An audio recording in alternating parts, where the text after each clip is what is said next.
ഫ്യൂച്ചറിൽ ഏറ്റവും കൂടുതൽ സാലറി കിട്ടുന്നതും ഡെവലപ്പിംഗ് ആയിട്ടുള്ള കോഴ്സസ് ഏതാണെന്ന് ഒരുപാട് പേര് ചോദിക്കും. അതിലൊന്നാണ് ഡാറ്റ സയൻസ് എന്ന് പറയും.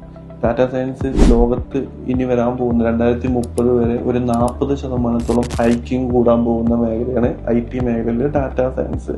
അതുപോലെ തന്നെ സൈബർ സെക്യൂരിറ്റി ഏറ്റവും കൂടുതൽ ഡിമാൻഡിങ് ആയിട്ട് വന്നുകൊണ്ടിരിക്കുന്ന കോഴ്സാണ്. പിന്നെ മെഡിക്കൽ ഫീൽഡ്, ലോകത്തിൽ എവിടെ പോയാലും ജോലി കിട്ടുന്ന കോഴ്സസ് ആണ് മെഡിക്കൽ ഫീൽഡിലെ കോഴ്സസ്. എക്സ്പെഷ്യലി പാരാമെഡിക്കലിൽ വരുന്ന nursing, MLT, BASLP, occupational therapy, physiotherapy പോലുള്ള കോഴ്സസ്. വിദേശ രാജ്യങ്ങളിലൊക്കെ ഒരുപാട് സാലറി അതുപോലെ തന്നെ ഒരുപാട് ഓപ്പർച്യൂണിറ്റീസ് ഉള്ള കോഴ്സസ് ആണ്. അങ്ങനെ ഇതുപോലെ ഒരുപാട് പെട്ടെന്ന് ജോലി കിട്ടുന്നതും ഒരുപാട് ഫ്യൂച്ചറിൽ ഡെവലപ്മെന്റ് ഉള്ള കോഴ്സസ് ആണ് ഇന്നത്തെ കാലത്ത് വിദ്യാർത്ഥികൾ ചെയ്തിട്ട് കാര്യമുള്ളൂ. അതല്ലാതെ പണ്ടത്തെ പോലെ ജനറലി ചെയ്യുന്ന പോലെ ബോട്ടണിയോ സുവോളജിയോ കെമിസ്ട്രിയോ മാത്തമാറ്റിക്സോ പോയാൽ നമ്മളൊരു ജോലിയിലോട്ട് എത്തുന്നതിൽ നല്ലൊരു ടൈം വരും.